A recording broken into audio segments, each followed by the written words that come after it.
thank you for watching my channel today. My name's Sarah and my channel is called Your True Shelf, and today I am doing a wrap up for the month of May. I read 8 books in May, which I was, 9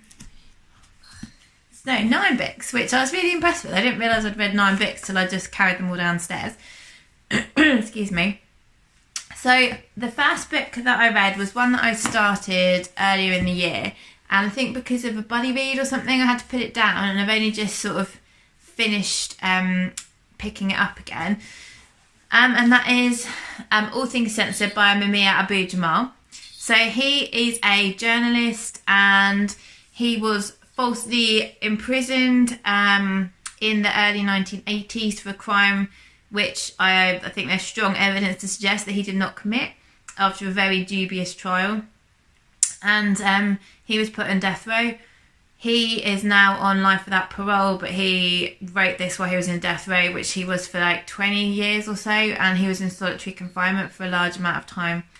He basically came to attention because he is a journalist and he was a Black Panther, and he was very much part of civil rights and covering stories about racism, and he thinks that that's why he was chosen as the as a suspect in this trial and imprisoned, to try and get him to be quiet.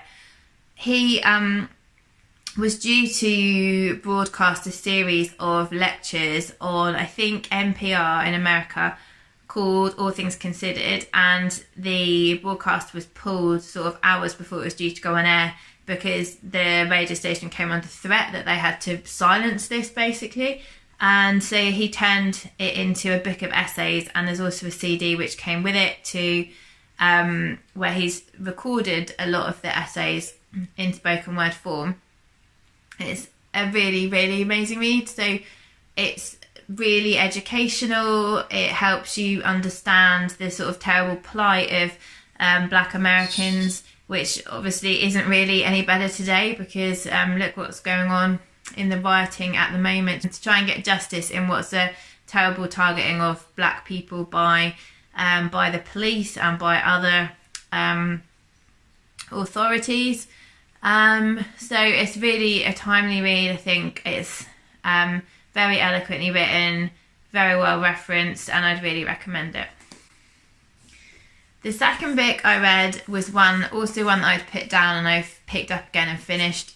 I'm afraid I didn't actually enjoy it that much, contrary to a lot of people's opinions on Goodreads, and that is The Gender Gators by Juno Dawson. So this for me wasn't what I was hoping it would be. I was hoping to learn a bit more about gender and about being transgender. I have a group of patients who I look after who are transgender, and so I want to make sure that I'm as well educated as possible, and this didn't do the job for me, I'm afraid. I didn't really like the writing style. It's very sort of jokey and chatty, and it just didn't gel with me.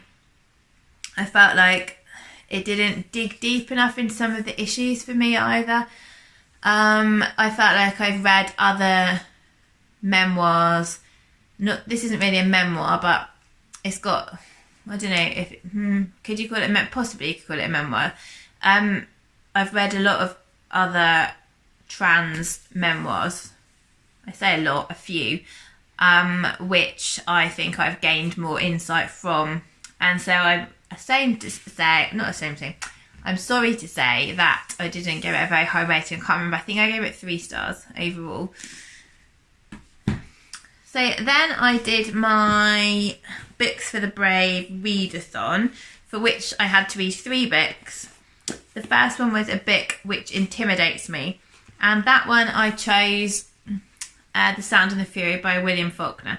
I bought this, it still had the receipt inside. I think it was in 2011. Yeah, I bought this in July 2012, so I've had it for 8 years on my shelves, and now I've read it, which I'm pleased to say. So this is a book which is divided into 4 different parts. If you've watched my vlog, you've already heard me talk about this quite a lot. So the first part is written from the perspective of an adult male who has severe learning disabilities, and his narrative jumps around in place and time constantly, and you can only just about get a handle on what's going on. It's very difficult to follow. But once you get into the swing of it, it's fine. It doesn't really sort of take away from the story. Then you go to two of his siblings. The second part is a sibling. His story is all set in a single day, and it's the day that he decides to commit suicide. The third part is another brother who is really unkind and cruel. And then the last part is a narrator who we think is one of the servants, who has kind of an overarching perspective of the story. I first of all started really enjoying it. Then my enjoyment waned because I didn't really like the other narrators, and then it picked up again at the end. I did read an online study guide whilst I was reading this because it is quite difficult to follow. Some bits I was like, I'm not sure if I interpreted this bit right of what just happened. There's also two characters who have the same name. One's male and one's female, so that's a bit confusing. I'm glad I read it. I think I gave it a 3 stars overall. It's one of those books where it's got magnificent writing and huge skill by the author, but I have to rate books on how much I enjoy them. So if I was writing it in terms of skill and talent, it would be 5, but how much I enjoyed it was a 3. There's also a lot of racism, racist language, and language which is offensive to people with any sort of disability or learning disability in the book as well. It was written in, I don't know when it was written actually, the 40s? No, the 20s, 1929. Yeah, so that's the warning for this as well. So I'm glad that I read it. I'm going to be passing it on. I'm not going to keep hold of it. The second book I read for the readathon was a book with NH or S in the title, and I chose Mark Thomas, Checkup, Our NHS at 70. So this is a really little book, and this is the transcript of a stand-up show that Mark Thomas did. So it's easy, very easy to read. There are pictures from the show in the book as well, so sort of snapshots of the show. I did see the show live, that's why I bought this, and Mark kindly signed this for me as well. So he is a stand-up comedian, activist, journalist. His focus is on politics. I've been following him for 20 years, and I've seen him live lots of times with my husband, and we both really like him. And so this was a great reminder of a great show. I'm interested in the politics of the NHS and some of the things which go on in the NHS, and also the dedication of those who work there. Then this is a great insight into that, as Mark spent a year shadowing different departments in the NHS. I think I gave that one 4 stars. And then the last one I read for the readathon was had to have a book with a brave character. So for that one, I chose a book that I've had for some time, which is After You by Natascha Mcelhone. This is a collection of her journal entries following the death of her husband. So she had 2 little boys, and she was pregnant with her 3rd little boy. Working in America, she's an actress, when she got a call basically to say that her husband, who was a doctor in England, had died of a heart attack, completely suddenly out of the blue. And this is her, from that moment, trying to come to terms with what's happened. Basically, it's all her journal entries. So, and through to the birth and growing up of her 3rd little boy, it's obviously very raw and very hard to read. It's very repetitive, and she actually makes reference to the fact that it's very repetitive in the diaries if she ever reads them back. But that's just what she was thinking at the time, and so her views aren't always my views, her beliefs aren't always the same as my beliefs, but it's an interesting insight into how she felt and how she coped, and how it would come in ebbs and flows as well. So I didn't feel like I could give it a rating, because I don't think you can rate someone's journal entries and their grief. It doesn't seem right. So it was, again, quite a hard read, a worthwhile read, and I have so much respect for how strong and amazing that she is. And then the last 2 reads, physical reads I had. So one was a BookTube favourite, or definitely one talked about a lot on BookTube a year or 2 ago. And so I saw it in the library and picked it up. It's 2018. and that is Crudo by Olivia Laing. So I really like this cover. It's a library one, so it's quite shiny. Now, I heard really good things about this, and it was not my cup of tea, I'm afraid. This follows a woman called Kathy, who she is Kathy, but she's writing in the third person, which is a bit strange. And it's all leading up to her wedding, and her sort of life, and it's set in contemporary times, so it mentions like sort of current events and things. I just really thought Kathy was a bit of a, trying to think of a word that's not swearing. I didn't like her. Bit of a dick. I didn't like her. She is spoiled and privileged and really quite nasty. She doesn't treat her husband very well. Like, one minute she really loves her husband, she's coming to marry, and the next minute she's like sleeping with other people, and she reckons that her husband's fine with that, or she may be fine with that, I don't know. But he seems really nice from the little that she tells us about him, and she just seems like a pretentious, annoying person. I did not like her. I did not like the book, and I'm sorry to say I will not be rushing out to read anything more written by Olivia Laing. Sorry. It was compulsive to read, it was easy to read, and I finished it quickly, but yeah. If it had been a longer book, I would not have finished it. And then finally, the books that I read is one that my friend Hannah lent me, and that is A Reason for Hope by Jane Goodall, An Extraordinary Life. So Jane Goodall is a lady who is quite well known as the woman who did the first sort of field research into the life of chimpanzees. So this is a memoir.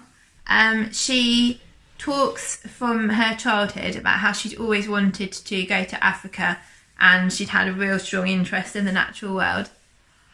Excuse me, sorry. Oh, I've been at work all day. And she talks about how that came to pass, and how she was recruited because she had no scientific background and no scientific training, and that wouldn't therefore change her perspective. And she learnt so much, and she was in Gombe, which is a national park in Tanzania, and she ended up being there for most of her life. And it talks about the big events that happen in field research, and also the big events that happen in her life. Like, you know, she gets married, she gets divorced, she gets married again, her husband dies. So those things. And it talks loads about nature and how she feels in nature and how nature helps her with difficult stuff that happens to her. It talks about a lot of it's about ethics, and the ethics of how we treat animals and the environment.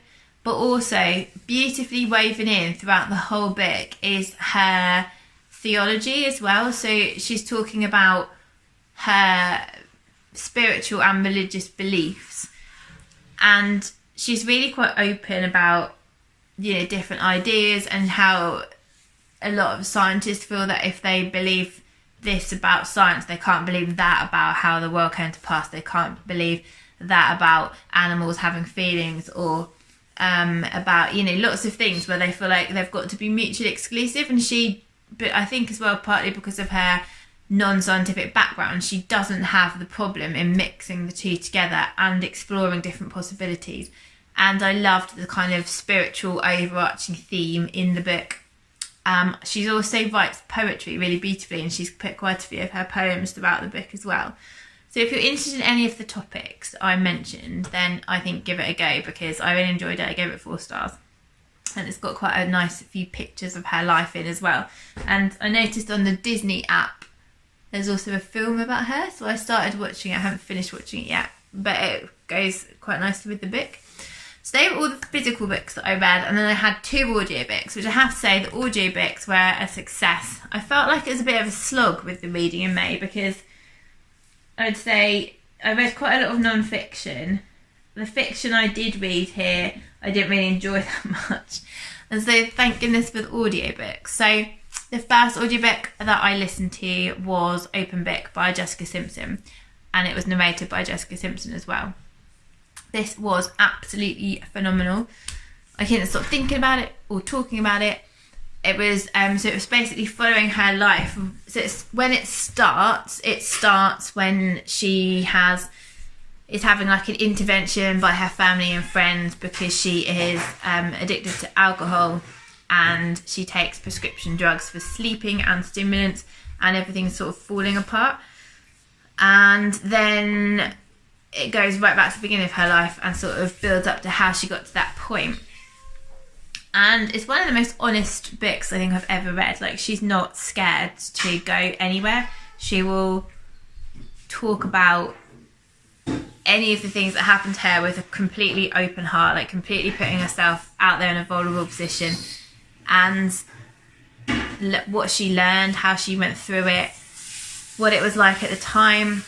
Like, she talked about everything so openly, and it was just really interesting because I came to know of her because of the programme Newlyweds, which was on in the early 2000s about her and her husband Nick.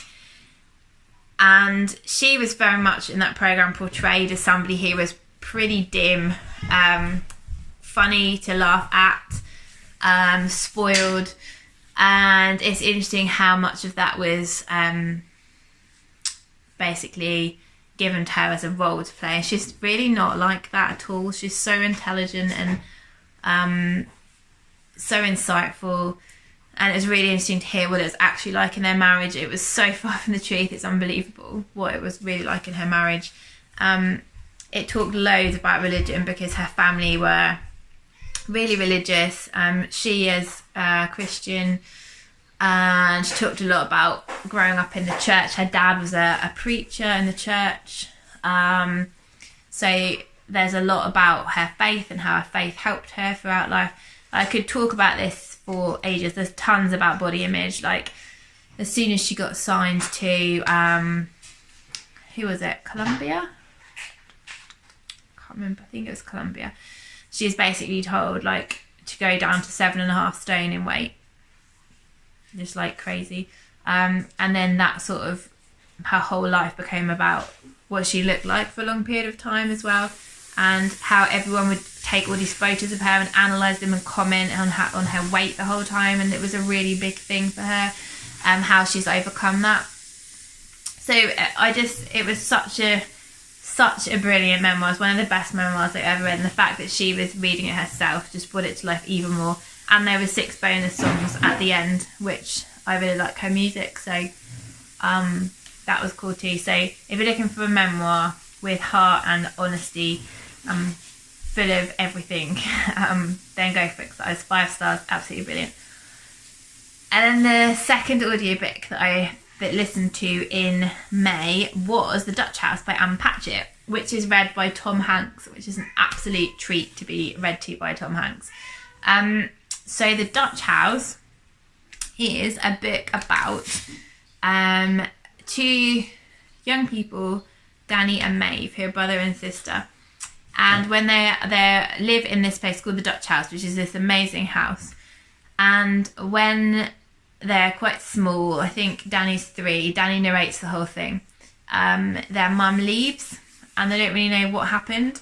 And they have to be raised by their dad. And when they're slightly older, their dad dies. And then it kind of follows their whole lives throughout. And I just absolutely loved it. So the relationships, one of my favourite things in books is the family relationships, and the relationship between Danny and his sister Maeve was so brilliantly done.